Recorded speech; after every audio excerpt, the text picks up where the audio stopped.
ॐ अज्ञानतिमिरन्धस्य ज्ञानञ्जनशलाखया चक्षुरुन्मिलितं येन तस्मै तस्मै श्री नमः। गुरुवे नमः। श्री चैतन्य श्रीचैतन्यमनोभीष्टं मनोभीष्टं स्थापितं येन स्थापितं येन भूतले भूतले स्वयं स्वयं रूपा रूपा कदा कदा मह्यं मह्यं ददाति ददाति स्वपदान्तिकम् स्वपदान्तिकम् वन्देऽहं वन्देऽहं श्रीगुरो श्रीगुरु श्रीयुतापदकमलं श्रीयुतापदकमलं श्रीगुरुं वैष्णवांश्च वैष्णवांश्च श्रीरूपं श्रीरूपं साग्रजातां साग्रजातां सहगणा सहगना रघुनाथान् रघुनाथान्वितं सतं तं सजीवं साधुवैतं साद्वैतं सावधूतं सावधूतं परिजनसहितं परिजनसहितं कृष्णचैतन्यदेवं श्रीकृष्णचैतन्यदेवं श्रीराधा श्रीराधा कृष्णपादान् कृष्णपादान् सहगना सहगणा ललिता श्रीविशाखान्वितांश्च श्रीशाखान्वितांश्च हे हे कृष्णा कृष्णा करुणा करुणा सिन्धु सिन्धु दीनबन्धो दीनबन्धु जगत्पते जगत्पते गोपेश गोपेश गोपिका गोपिका कान्ता कान्ता राधाकान्ता राधाकान्ता नमस्ते नमस्तुते तप्त तप्त Kanchana Kanchana गौराङ्गी गौराङ्गी Radhe Radhe Vrindavaneshwari Vrindavaneshwari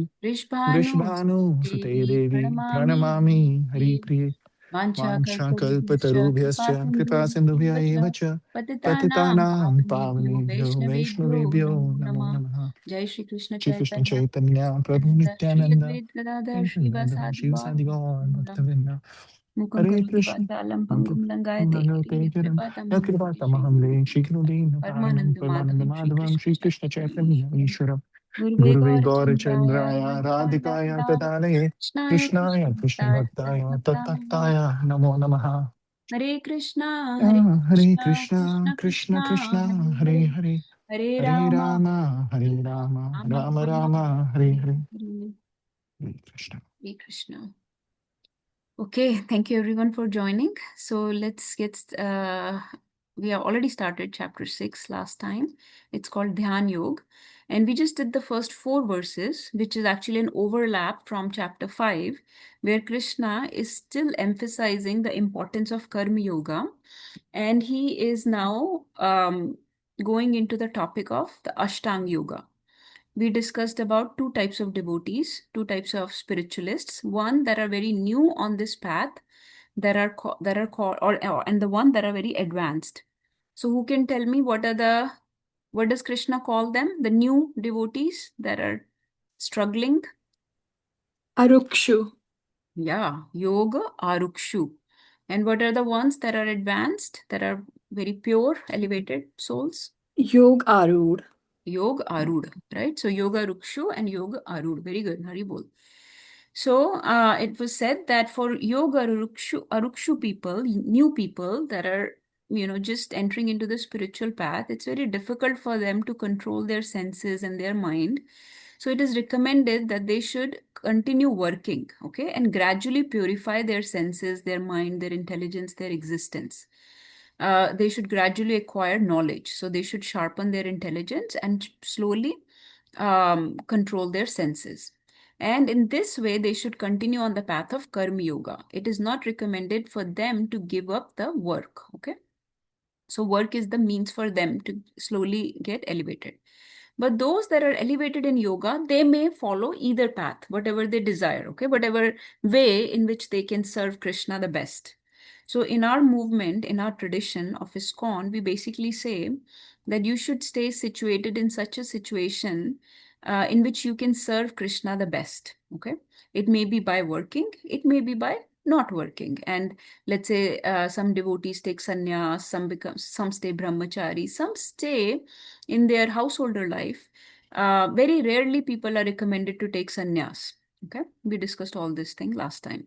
But yoga aruda people, if they desired, they could give up the work. And again, in our tradition, work is typically given up, and then one engages more and more in spiritual activities, because such a person has so much attachment to Krishna that he is not giving up work out of frustration. Okay, he's not giving up work because of the difficulties caused by his work. Okay, I may give up work because I have to wake up early in the morning, or because it's difficult, my people at my workplace are difficult, my job is such that it has some some problems with it. So because of that frustration, I may give up work. But I have no attachment to Krishna. So that type of giving up is not recommended. You may change your work, you may do something else that's more suited to your nature, that's more peaceful for you, but you're still supposed to engage in some fruitful, some useful prescribed duty, and not whimsically give up that prescribed duty just because you see some obstacles or difficulty in it. But a yoga ruda person, an elevated soul, can give up work because he has attachment to Krishna. His senses are already purified, his mind is purified. So he is not getting distracted when he gives up work. Somebody like me who whimsically gives up work will still be attached to my sense gratification. By giving up work, what will I do? I will just enjoy myself more and more with my senses and with my mind, right? So I'll just still be wasting my time. But a yoga ruda person is attached to Krishna. So whether he works or not works, he will not waste his time. He will still be engaged in a very useful, fruitful service to Krishna. So this is what we discussed last time. So now Krishna is going towards mind control. Okay. Again, in the first 6 chapters, remember that Bhagavad Gita is divided into 3 parts. The first 6 chapters are mostly dealing with Karma Yoga. The middle 6 chapters are the summum bonum of Bhagavad Gita, meaning the conclusion, the essence of Bhagavad Gita. So if Bhagavad Gita is like a box of sweets, then the middle 6 chapters are the actual sweet. Okay, it's like a diamond box, and the actual a box of ring, and the middle 6 chapters is the ring within that jewelry box. Okay, so the middle 6 chapters deal with the Bhakti Yoga, about love and devotion to Krishna, where Krishna reveals more and more about himself to Arjun. And then the last 6 chapters are like the bottom lid of that jewelry box, okay, or of that sweet box. And they deal with mostly Gyan Yoga. So the first 6 chapters deal a lot about Karma Yoga, the art of working in this world, how one should stay occupied, engaged in this world. It deals a lot with sense control, controlling your senses. It deals a lot with mind control. Okay. It talks a lot about becoming a sober person who is equipoised, who tolerates the external situations. It also deals with Sankhya Yoga. What is your identity in this world? Meaning, the first 6 chapters deal more with our position in this world, the position of the jiva. So Krishna talks more and more about the soul. Okay, who are you? You are my part and parcel. How you should work in this world, that is Karma Yoga. How you should this body has been given to you, so how you should use your body, you should control your senses. And another important aspect of the body is mind, so you should control your mind. Okay, so it deals with our existence, with us. Okay, but the middle 6 chapters deal more and more with Krishna. Krishna reveals about himself. What are my qualities? What is my superior nature? What are my opulences? Okay, he reveals his universal form in chapter 11. And chapter 12, he talks a lot. He talks about devotional service. So devotional service is chapter 12. So 7 to 12 chapter is about devotional service or bhakti yoga. Sorry to interrupt, Yes, Mataji. Mataji. First 3 chapters you said were the Karma Yoga. So, Not firstly, Gyani. first 6 chapters, I'm just giving a general broad outline. Okay, okay. So, Mataji, transcendental knowledge, the chapter 4, it was Jnana Yoga. No. Um, so transcendental knowledge basically means it is divine knowledge, right? It is knowledge about Krishna. It is not Gyan Yoga. Krishna is basically slowly introducing these concepts that you should, as a yogi, you should start acquiring knowledge about me, that there is something higher than you, okay? And that is me. Huh? So in fourth chapter, that's why he says, you don't remember anything, but I remember all your past, present, and future. I am the topic worth discussing, okay? I am the one that comes every so often to establish this knowledge. This wisdom is what you should be focused on. So it's basically like divine knowledge or knowledge of self-realization, or this general wisdom in with which the jiva should be concerned with. Does that make sense? Like he's introducing various aspects of our existence, that okay, you are a soul, this is how you should be working. This is the knowledge that you should be acquiring. You should be concerned with this knowledge. Okay. And this is how you should control your senses. This is how you should control your mind. So these are the general topics in the first 6 chapters. Does that make sense, Mataji? Ji Mataji. And Mataji, Jnana Yoga in general, I'm asking, what does it Oh, highlights? What does it highlight broadly? What does it highlights? okay. Yeah. So Gyan Yoga mainly keeps Gyan or knowledge in the center. Okay. Typically, now I know that Prabhupada keeps introducing Bhakti Yoga right from the very beginning. So a lot of devotees keep confusing Gyan Yoga with Bhakti Yoga. Let's keep them completely separate. Do not introduce Bhakti right now into any discussion. Okay. So Mhm. for the sake of discussion, Gyan Yoga keeps Gyan in center. There are various ways of achieving Krishna. Karma Yoga keeps karma in center. Work or prescribed duty is in the center. Through one's work, one is trying to become purified. One is trying to become gradually elevated. Gradually, spiritually, they are becoming spiritually inclined through through their work, right? By doing work in a certain way. So Krishna tells you how to work in that way so that you become purified of your material existence and become spiritually inclined, right? So Karma Yoga, it keeps karma in center. Gyan Yoga keeps gyan in center. So typically, Gyan Yogi are those people who, by acquiring knowledge, try to understand Krishna. Okay. But Mataji, sorry to interrupt, but isn't it this Gyan like Sankhya Yoga about the spirit and the Yes. matter was already mentioned in the chapter 2, and Yes. also the transcendental knowledge how to be the so many births have been passed and what is the how to control the senses. That's also the Gyan or knowledge in some sense.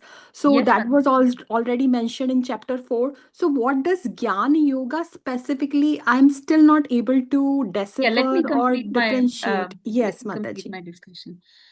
So, of course, there is a lot of overlap. Remember that Bhagavad Gita is a conversation. Okay. So, in a conversation, Arjun is actually driving the conversation. He's asking questions and Krishna is giving the answers. But Gyan Yoga typically it does include Sankhya Yoga. You need to know the knowledge of soul. Okay.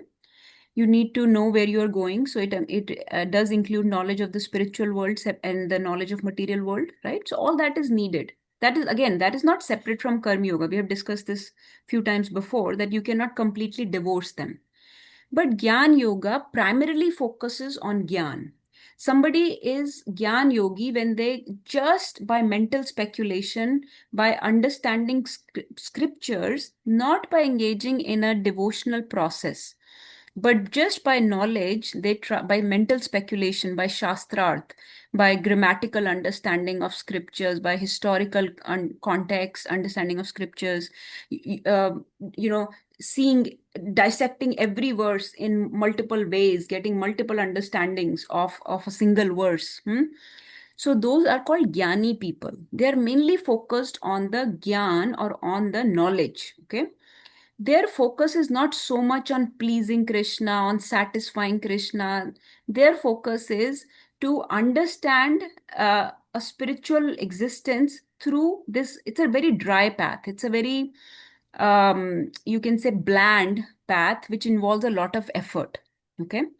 So these type of people are typically scholars, you can say. That's why Prabhupada constantly criticizes actually mundane scholars or philosophers, you can say, who are constantly debating with each other, constantly.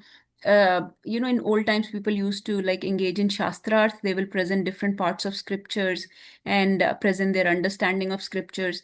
So in this way, these are the jnani people, and they do live a very ascetic life, like a very austere life. They do not engage in sense indulgence. They are not overeating. They are sleeping to the minimum, right? So they're following all those things also. Their mind is very much controlled, but they are using all these things to acquire knowledge. Okay, so knowledge stands primarily.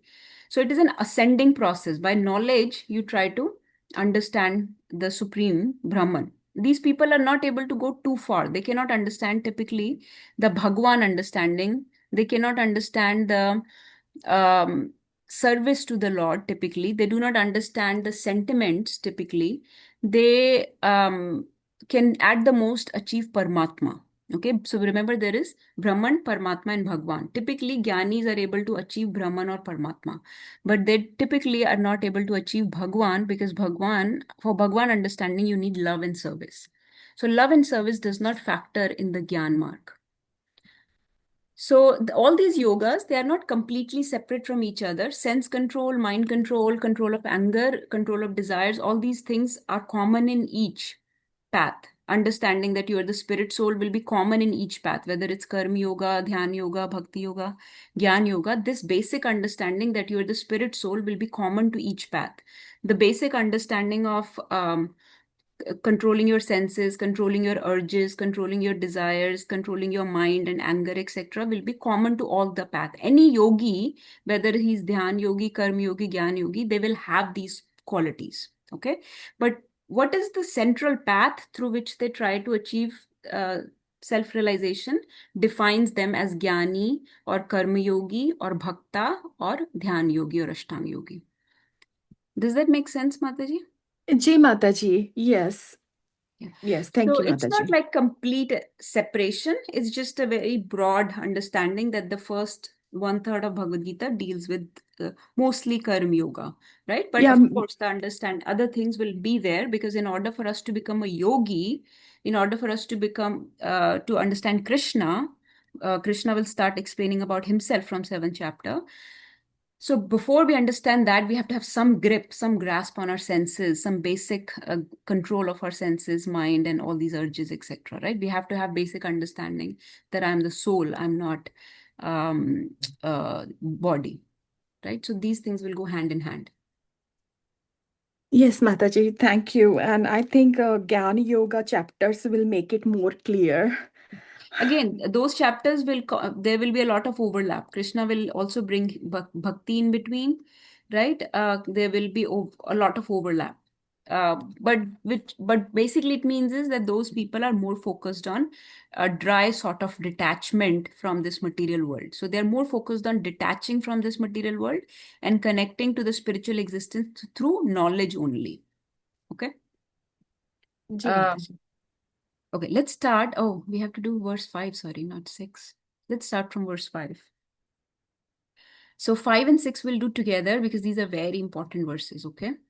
Please, I don't know how far I can get because there are so many concepts in this chapter about mind that I have to explain to you. We may have to even do like a separate session just to understand the functioning of mind. Again, I'm overemphasizing this point. This chapter, mind control, is very, very important.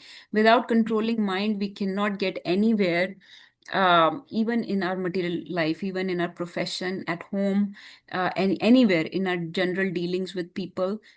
We have to have mind control. This is one thing that will decide our progress on spiritual path and any perfection of life that we can achieve. So please pay attention.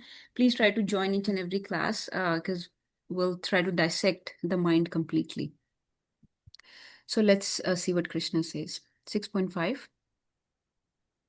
उद्धरेद् आत्मनात्मानम् उद्धरेद् आत्मनात्मानम् आत्मनात्मानं नात्मानम् अवसादयेत् नात्मानं नात्मानम् वासदये अवसादयेत् आत्मैवा हि आत्मनो बन्धुर् आत्मैवा हि आत्मनो बन्धुर् बन्धुर् आत्मैवा रिपुरात्मनः.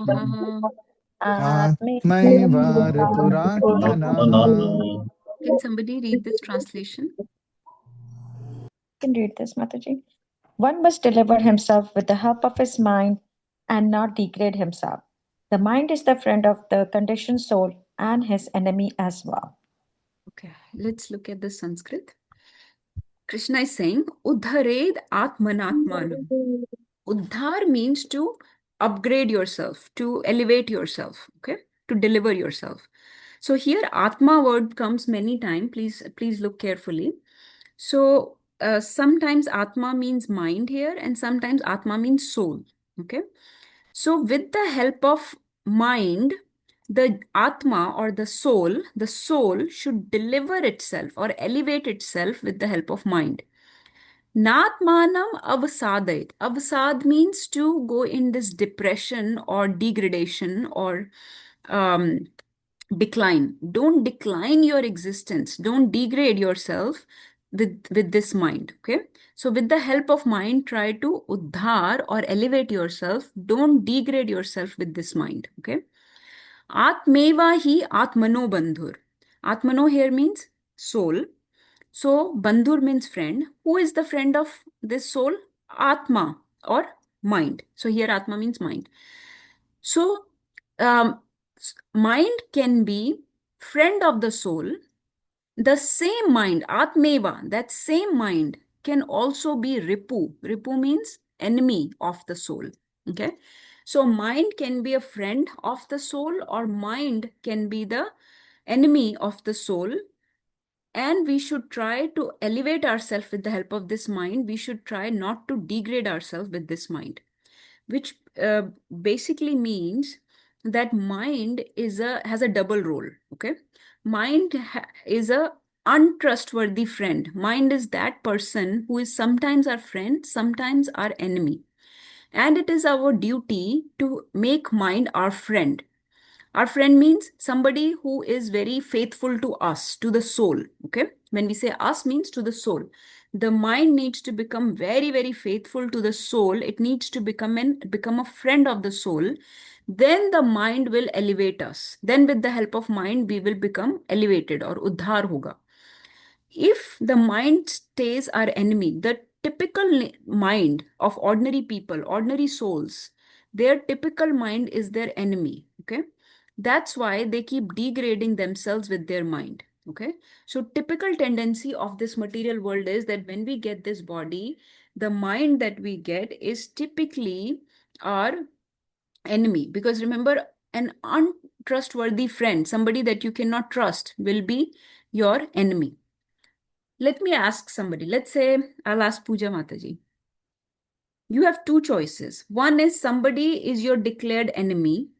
The other choice is a person who is an unreliable friend. Which one will you pick? An unreliable friend or a sworn enemy? An unreliable friend. So unreliable friend means that one day he's my friend, one day he's my enemy. I cannot predict. So I go to him and I share my secrets with him, but he's unreliable. So he's gonna go everywhere and share my secrets with the whole world now. But I'll be informed first. If I had been knowing that he's unreliable, I'll be cautious and But you don't taking. know. You don't know what he will do.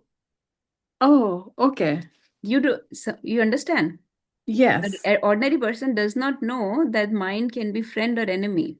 So he's listening to the dictums of this friend who he thinks he's a friend, but that friend is actually very unreliable. So if I'm not mindful about it, so obviously I'll choose it as a friend, not I will go towards a sworn enemy because what's the No. point? So my problem is, if I share my secrets with this person who I think is my friend, but can be unreliable, I don't know when he will go and share my secrets with someone. But a sworn enemy, I will avoid, right? A sworn enemy, I will know how much to deal with, how much to control, like how much to share with them. I will not share much with them. I will be very mindful. I will not be dealing with them. But somebody who's pretending to be my friend, but is actually unreliable person, I will share my secrets with them and they will go everywhere. So I would actually choose a sworn enemy over an unreliable friend, because unreliable friend is more dangerous than a sworn enemy. Yeah, I will test and try, Mataji.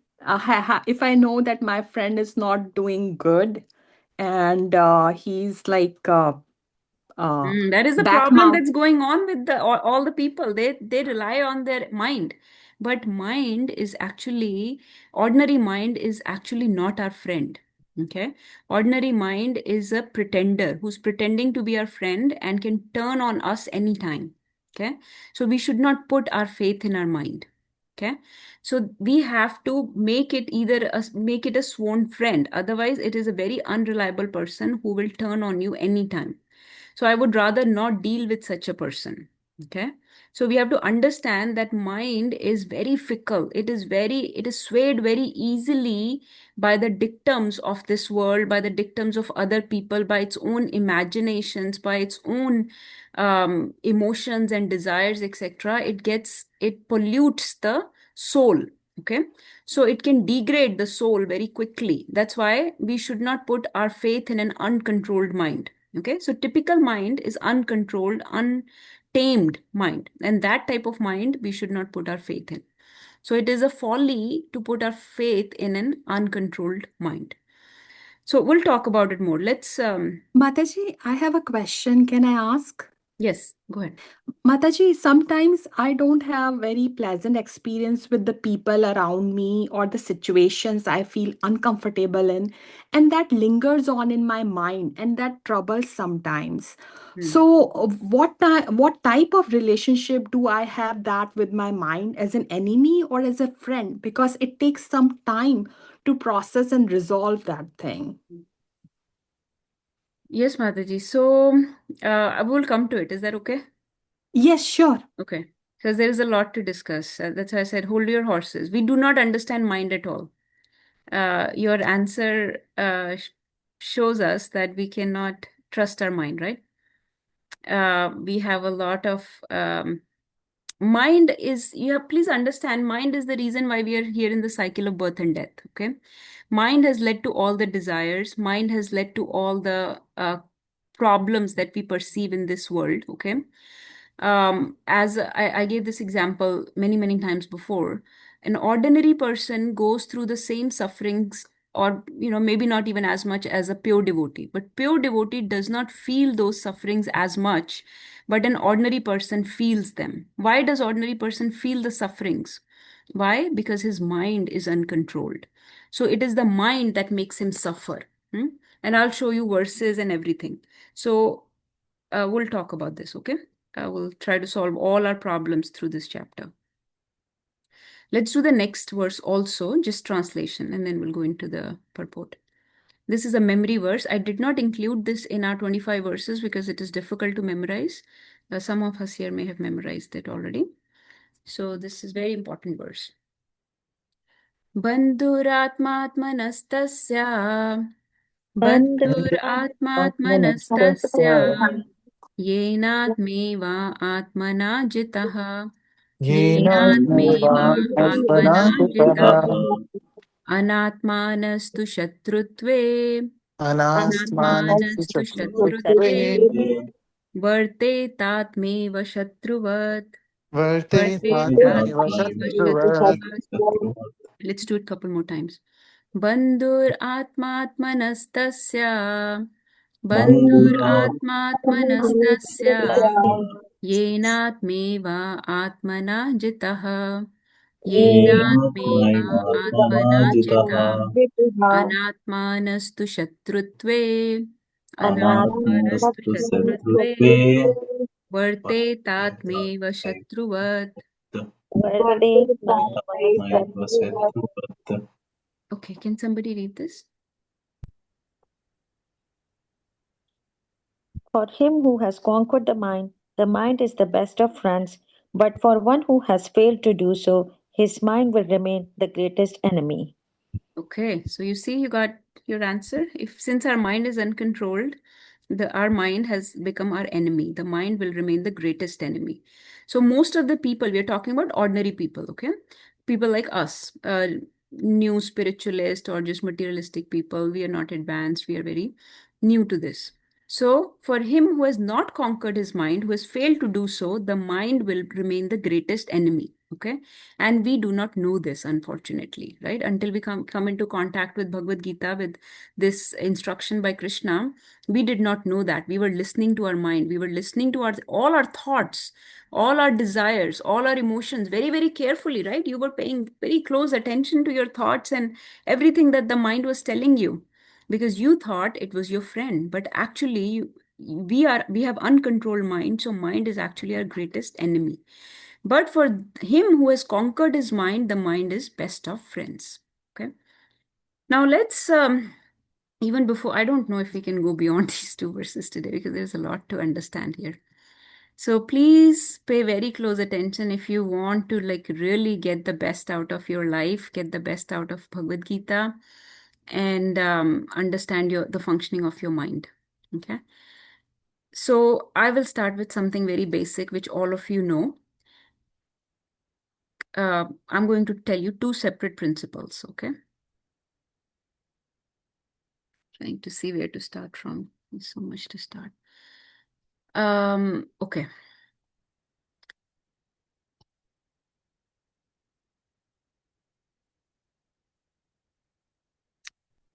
Okay, let's start with a very basic principle so that everybody's on the same page, because I see a couple of new devotees. So a very basic principle that any student of self-realization, any Vedic student, anybody who comes in contact with Bhagavad Gita should know. Okay. That is called the hierarchy of our bodily existence. Okay. Hierarchy means where should the power flow? Okay, how should the power go? Okay, who should control whom? So in this regard, it goes like this. The hierarchy is expected to be like this. The soul, meaning me, I, the jiva, should control the intelligence. Okay, intelligence.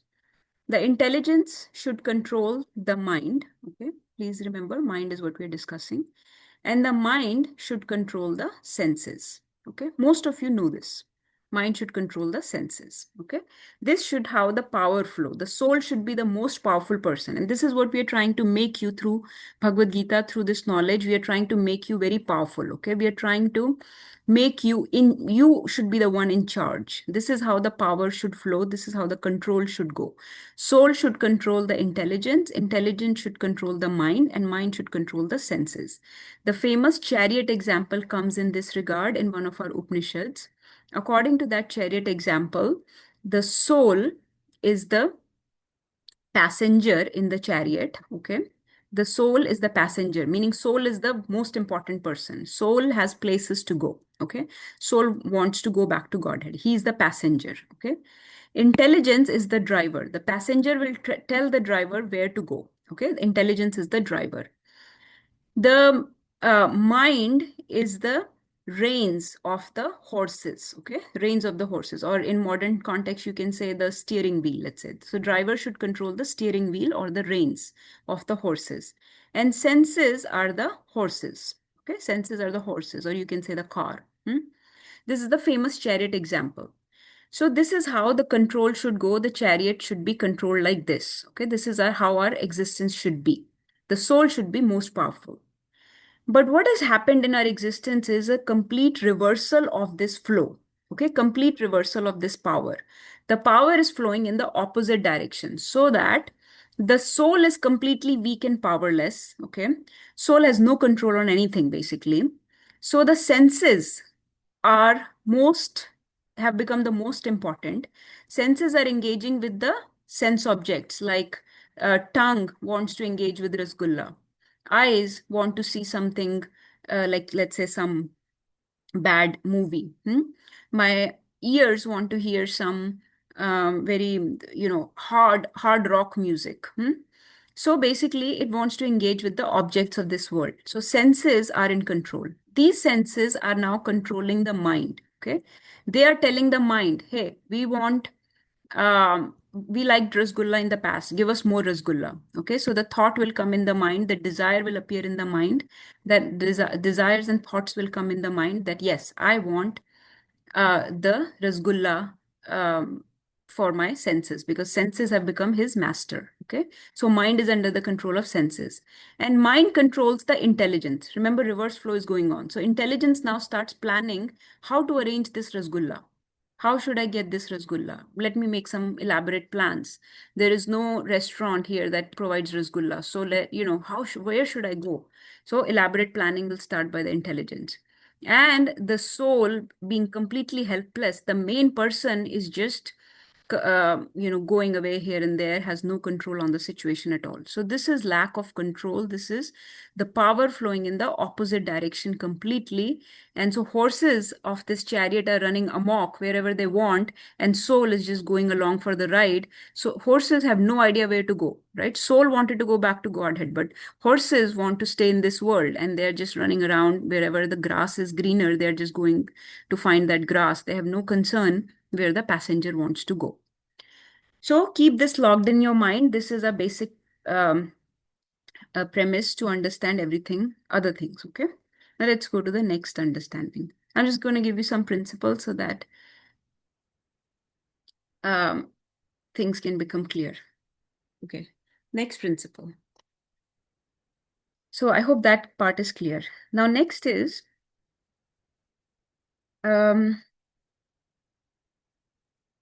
okay, next principle is this. Very simple, basic understanding. Everybody should know this. The soul has been given a body, okay? The body has two parts. We have gross body, okay? And we have subtle body. These are the basic principles of Krishna consciousness. Please know this language. Please understand this and try to keep it in your understanding. It will make the understanding of scriptures very easy if you understand these basic points. So we have gross body and we have subtle body. Gross body is what we can see, okay? Stuff that we can see. This body that I look in the mirror, I can see the body, that is gross body.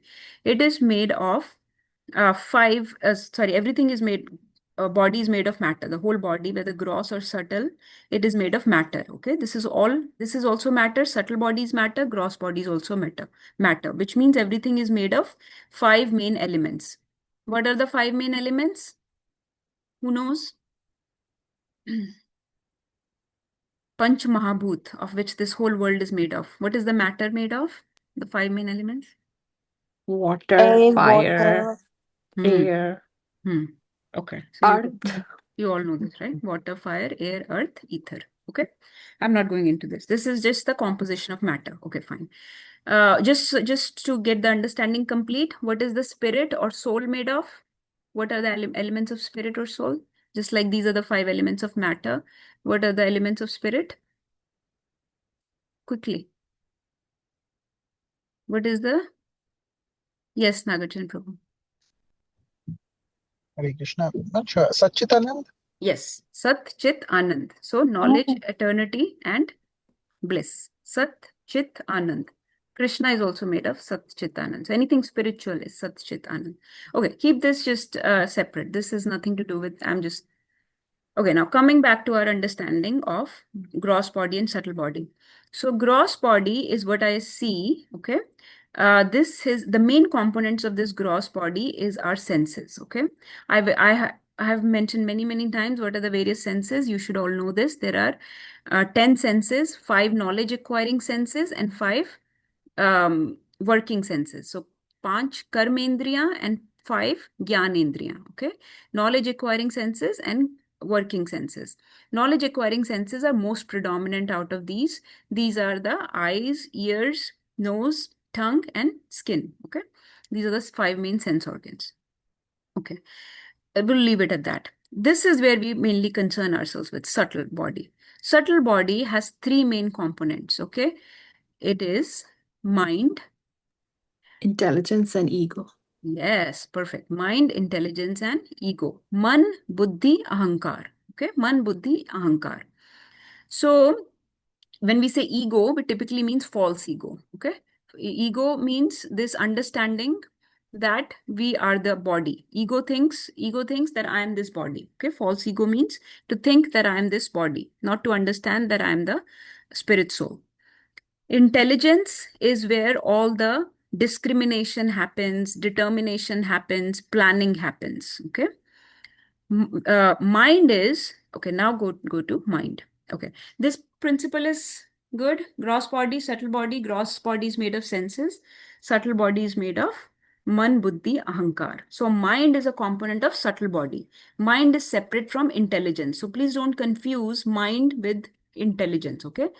Don't think that mind, sometimes in in regular world, common world, sometimes my man or buddhi are used as interchangeable. They're not interchangeable. Our Vedic knowledge gives us very intricate details of each. So mind is completely separate from intelligence, okay? And I showed you the hierarchy. Typically, the intelligence should be superior to the mind. Okay, now mind has three main functions, okay? Mind has three main functions. Who can tell me? Thinking, willing, and feeling. Okay. Now let somebody else also say this. I want couple people to say this because I have said these things many, many times, but I'm not sure how much this is resonating with everyone. And it needs to just, these are facts. This needs to just be there in the mind, in the intelligence. Who can tell me? So thinking, Mataji's already mentioned that. Thinking, who can tell me another one? Three functions of mind. Hiral Mataji, do you know? She just said it.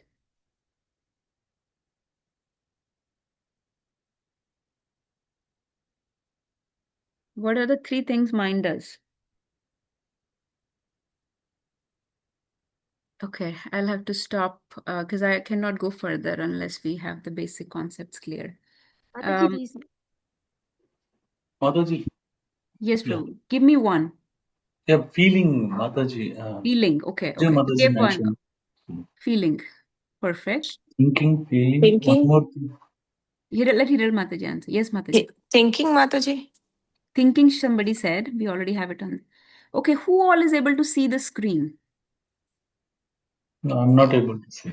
So, Not right now, but were you able to see the whiteboard? yes. Okay. So thinking is already on the whiteboard. Reasoning, Mataji. Willing, Mataji. Willing. Okay. Okay. So why is there are only three functions? It's not like we are saying 10 things. So why is there such a gap that we cannot mention three things? So it's just three things that we have repeated over and over again in multiple classes. If I'm doing something wrong, please tell me. So thinking and mainly Mataji, desiring Mataji. Yeah, that's Mind willing. wants something. Yeah, but How to I want to describe, know I don't know. why is this not clear yet? That is my Mataji, perceiving. Perceiving, yeah, or no. want something or Okay, we are desire. going everywhere. So you are all just saying different words for the same thing. So thinking, already you said feeling, somebody said it.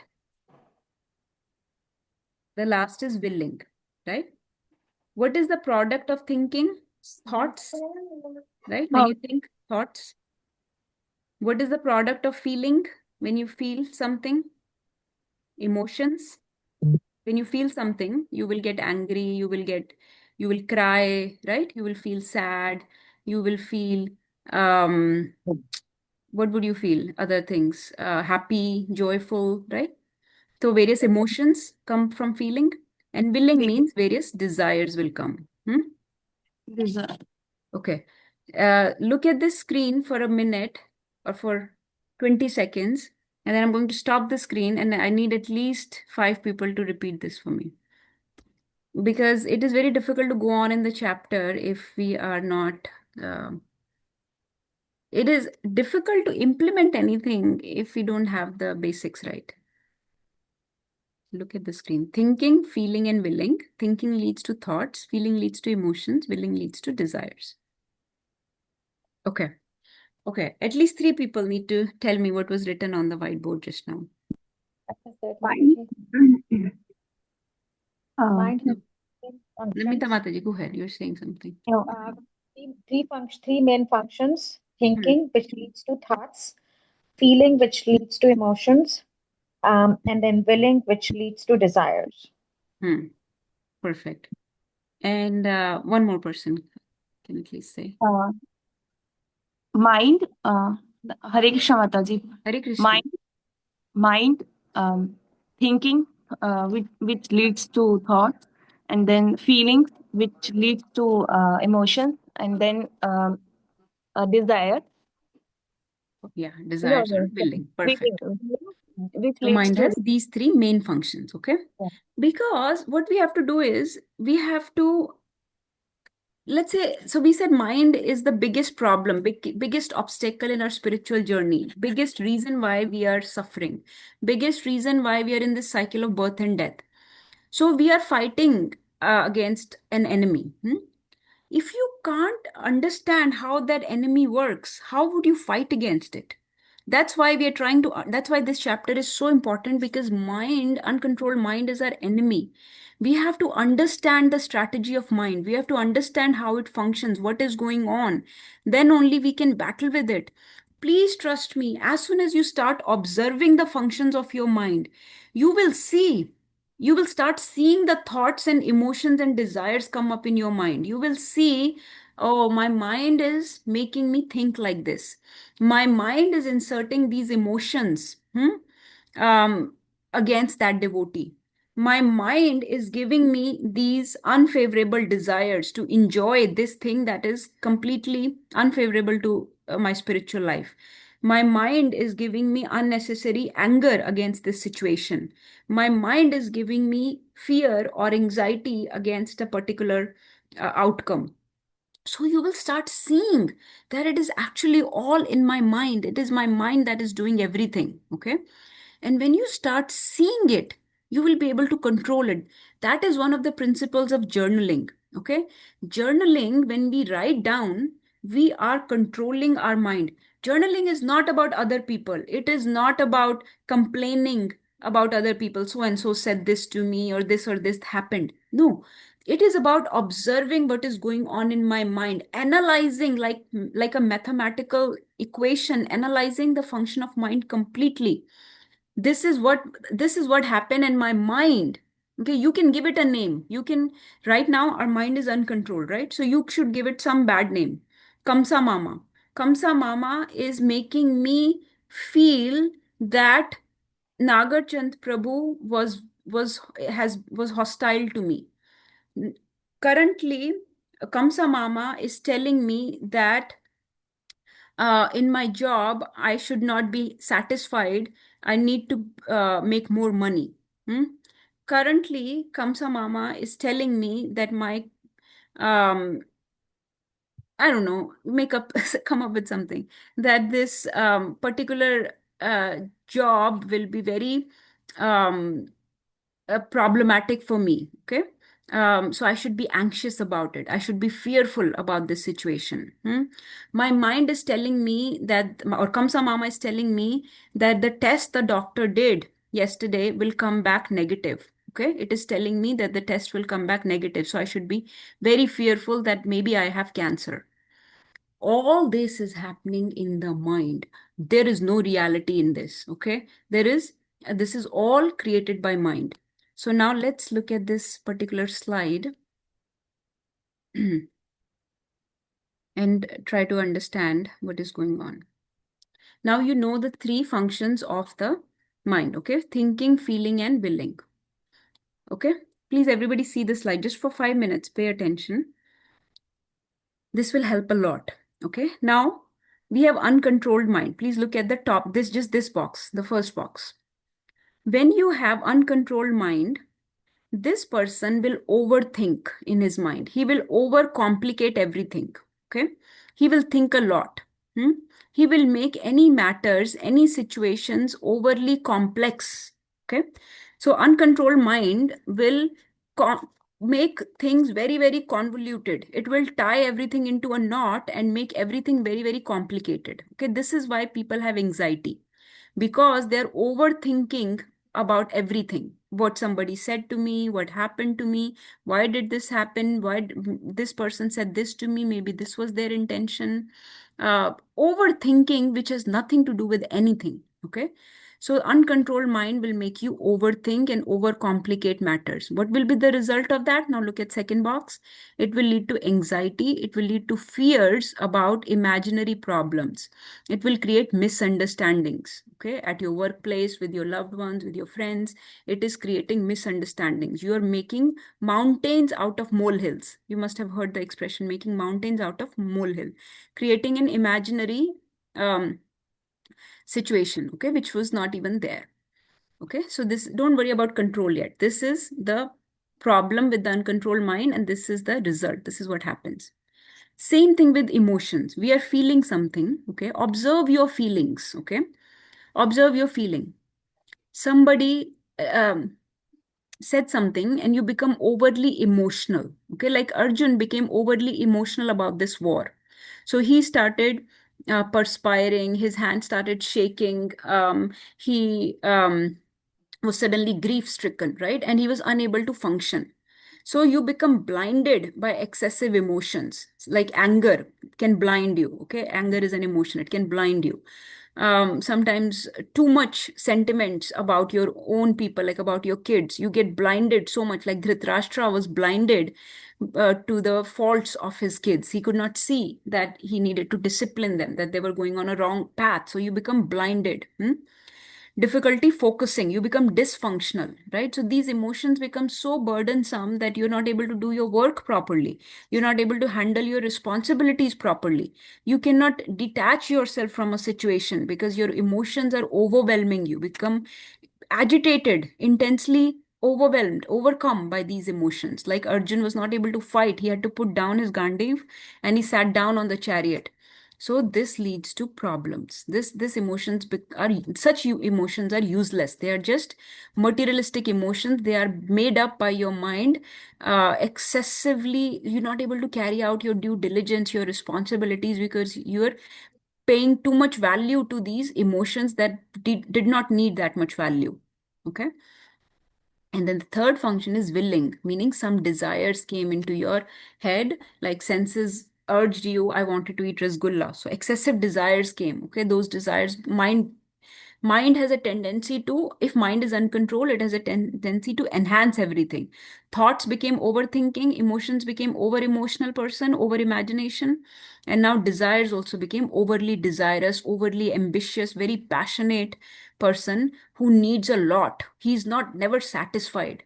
He's never santusht. He's never tript. He needs a lot. So very ambitious in this world. So he will engage in excessive wasteful activities. He has to enjoy everything. Kar lo duniya mutti mein. He has to do a lot of things in this world. He has to cater to all the desires that come into his mind. So this uncontrolled mind is constantly causing agitation because of overthinking, over emotional, and over desirous. So this is the problem. I'll just pause here a minute and let's see what you think of this. Who wants to share their thoughts on this? Does this help some to understand your mind? We're trying to understand the mind, which is right now an enemy. Does this help you understand your enemy a little bit better? But Mataji, sudden thoughts giving some results and mind again thinking, what is the how to change in future. Now I did something Thoughts will quickly. come. Everything will come. Emotions will come. They are coming from outside, right? Yes, Thoughts will come. Emotions will come. Everything will come from outside. my But mind is you have to, yeah, go ahead. my mind is thinking I have done some mistake, but I want to change that in future. My mind always thinking that is might be a overthinking, always thinking about how to change in future at least. But I don't want to think about that, Mataji. You understand, Mataji? You got it. For example, I did some mistake or some over talk with Okay. my director.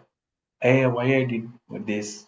Then again, I was thinking if some negative happened, how to react myself in future. You understand, Yes, Mataji? bro. Yeah, so This you're is now happening, talking about Mataji, every day. control. You're talking about the solution. We did not come to the solution. We're just trying to understand what's going on. We have not talked about Yes, controlling it yet. Is that okay if we yes, Mataji. we'll talk about it? Control will come. For few in future sessions, we'll talk about controlling. But so we have not talked about solution. We're just trying to identify the enemy. How to fight with the enemy, we have not talked about it. We're just trying to understand what enemy is doing to us, right? All these thoughts are coming, and you also basically said the same thing, that then you're overthinking about all this stuff. Okay. Let me tell you one more principle. one more thing, okay? So we just talked about gross body and subtle body. So now let's see it in form of concentric circles. Concentric circles means from inside to outside. Okay, this is the circles. Concentric circle means one circle within another, like this. Let's say the innermost circle is soul. Okay, alongside the soul, who is living? Paramatma. Super soul. Super soul. Okay, so let's say these are the innermost things. Okay, outside the soul, the next layer of our material existence is the subtle body. Okay, subtle body. Since we are talking only about mind, let's just focus on mind for now. Okay, mind. Then comes gross body, and gross body basically means senses. Senses. And then there is outside world. Okay, you can call it samsar, prakriti, whatever you want. Okay, like this. This is the thing. Now, in Bhagavad Gita, Krishna wants soul to be engaged with the super soul internally. Okay, inside. Let's say this is a further circle inside. Krishna wants to engage with this. Let's say give a little heart here. Krishna wants to engage with the super soul. But what is going on? The mind is agitating the soul by interacting with the senses, okay? By interacting with the world, okay?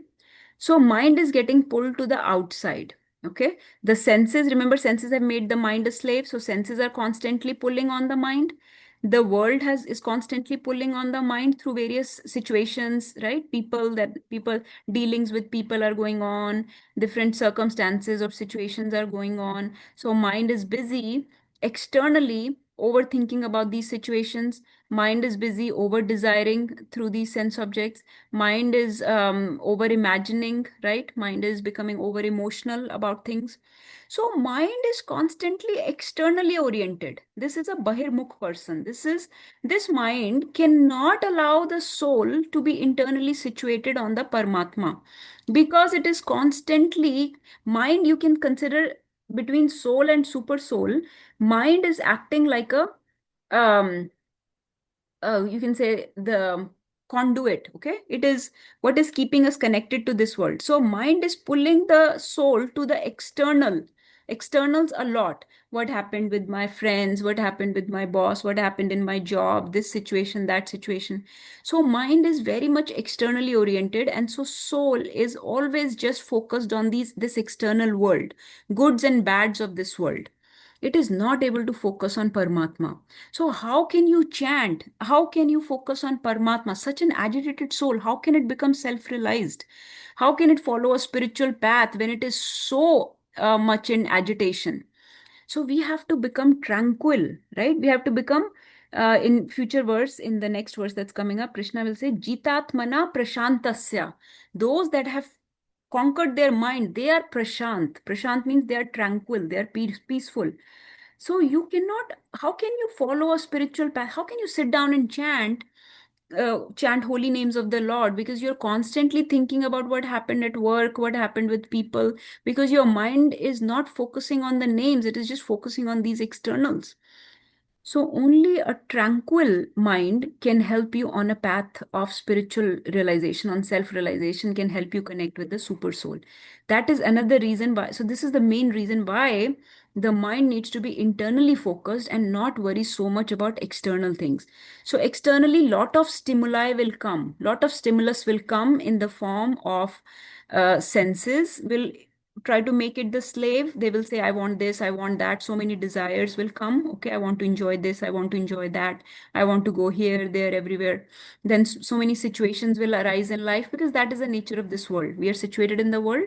So we are situated in the body. So bodily problems will happen, worldly problems will happen. A lot of thoughts will come about this, lot of emotions will come. Now you can, if you have uncontrolled mind, your mind will just be tangled up in all this. Okay, it will forever be tangled up. So it is called observe your mind and process, filter everything. Not every thought is worth chasing. Not every people are very proud of being sentimental. They wear their emotions on their sleeve. I'm a very sensitive person. It is not it is not a credit to you to become a sensitive person. You're not supposed to be a sensitive person. Sensitive person means you are very overly emotional. You get agitated very easily, that means. No, we have to become a sthit pragya, sober person who is not agitated by these external things. So mind has to be more internally situated. So this is the problem, that right now we are not filtering our thoughts. We are not observing the functioning of our mind. Whatever thoughts come, we dwell on it. Whatever emotions come, we think it is our right to feel like this. That is called victim mentality. It is my right to feel bad about the situation. Somebody said something bad to me. They did say something bad. You don't have to dwell on it. You can just restrict your association with them, or you can modify your situation, but you don't have to dwell on it. That is not what we are here for. So, but we dwell on it. So we are dwelling on unnecessary thoughts, unnecessary emotions, unnecessary impulses, everything. We don't need to absorb on it. That's why contemplation is not needed. Contemplation only on Krishna, on Krishna's activities. More and more increase Krishna in your life and decrease these external stimulus in the life. Mataji, when you say internally focused, what do you mean by mind to be internally focused? So you're all talking about solutions. I know you're ready to get to the. You're Yeah, like, okay, you Mataji, told us about the Mataji, problem. because I want to share this, that it's always when the external stimulus or external trigger comes in, and then there is a rise in the thought process and the emotions that comes to the mind. So, how to conquer and control the mind so that difficult situations and the difficult people, what they say or do, does not affect you? Mataji, this will not happen in a day. This is Mataji wanted me to share the screen, so I'm sharing it again. This is a training. So we are fighting a battle, and this is a lifelong battle. So we have to fight this war the entire life, and that is why At, um, at Bhakti. least I want to know the weapons, Mataji, so that Yeah, I and can I'll give you the prepare. weapons. I have them on the bottom of the screen.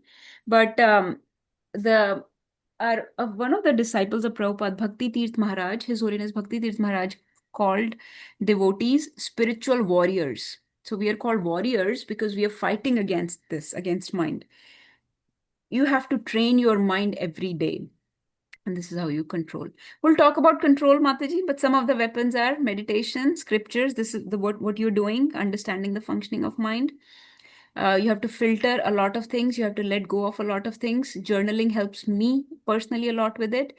Chanting helps a lot. Association of devotees. When you stay with high-minded people, so that is, you understand, you interact with this high-minded philosophy. Okay, my Guru Maharaj calls it high-minded philosophy. So high-minded means when those people and that philosophy which controls your mind very nicely. So when you are with such people, they don't agitate you. Your mind is in control. You're able to focus on Krishna. You are more Krishna conscious. You're more in this divine consciousness. So those things that bring you that divine consciousness, engage more and more with those things, those people, those situations. Put yourself more and more in those situations. That is why the first thing in the morning we have to chant, because first thing in the morning our mind has not come in contact with all those external things I told you about, right? Boss has not said anything, friends have not said anything, nobody has agitated us yet. So relatively, we are still very much clear in our thought process, in our emotions, and in our desires and everything. So you can chant much better. And when you chant, you invoke Krishna's presence, then Krishna participates rest of the day in your life and helps you control. When agitating situations do happen, provoking situations happen rest of the day, then your mind is more controlled, more detached, more sober, and you can filter unnecessary things. You will see these changes happen very, little by little. These changes happen in small measures, small steps. These changes Makes happen. sense. We'll talk about control also, because I'll show you how to attack mind from Sure. all directions, not just mind control through meditation, but through various directions. Sure. So we will attack mind through intelligence, through senses, through various places. But this is, I didn't think that we could finish much today because I had to give all this basic background understanding of the mind. I thought that is important before we really jump headfast into this chapter. Does this help? And then we will read the purports next time. Yes, Mataji. Yes, Mataji. Mataji, I think I've heard this from you before, but it just didn't sit with me. But I get it now. I think I'm gonna keep reading this and think about it a little bit more. But I cannot believe that I didn't get it till now. But No, it's today okay. I think I have a better understanding. It's okay. I have to be sometimes a little more, a little harsh so that I can Yes. emphasize a point. I hope that's okay. I hope that's not No, absolutely, Mataji. You absolutely. Thank you so much for doing that. This is just some quotes that I got. Overthinking is no joke. It really eats you from within. So even in the normal, regular world, and Eckhart Tolle is actually a spiritualist who has written another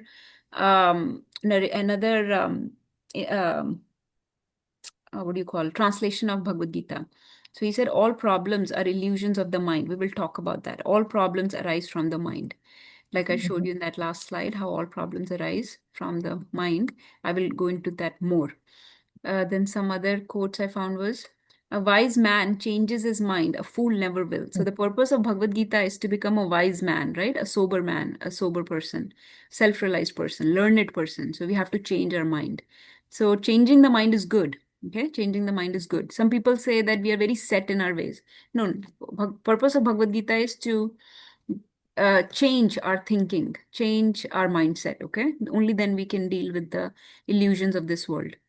And then somebody other than Krishna has also taken this, or has taken this dictum: you either control your mind or it controls you. So that's why I have this dragon warrior. So our mind is like a dragon. It's a fire-breathing dragon. You don't want it as an enemy. You want to control it. You want to become its master. You want to ride, and if you ride it, then it will take you high up. It will take you high up. It will help you defeat all your other enemies also. But if this is your enemy, then you are defeated. You are degraded. So this dragon called mind needs to become your ये master. Centre नहीं करवाया ये वाला You need to become its master, not that it becomes your master. It will destroy you within no time. It's fire breathing.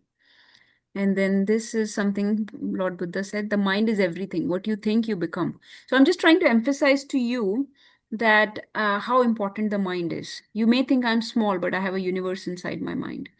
So it means that there is a lot inside our mind and we have to really get a handle on it.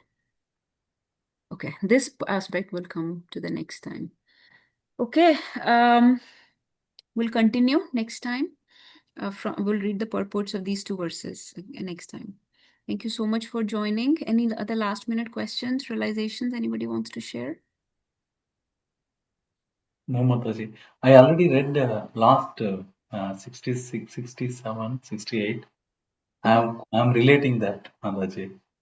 18th chapter you're saying? Yes, Mataji. Sarvadharman. So all these things, that is the solution. I'm still thinking, but not at getting confidence. Yeah. I have gone through those 3 hours videos. Nitya Mataji, I think she mentioned about first Sarvadharman. She memorized. Yes. Yeah. I have gone through, and some of the Matajis are there in that session as well. So in Yeah. 2023 session. Yeah. It was very good, Mataji. So Thank you, Prabhu. Thank you for listening. yeah, that's it. Okay. Anything else? Okay. We'll continue next time. Thank you everyone for joining. Very, very grateful to each and every one of you. Srimad Bhagavad Gita ki jai.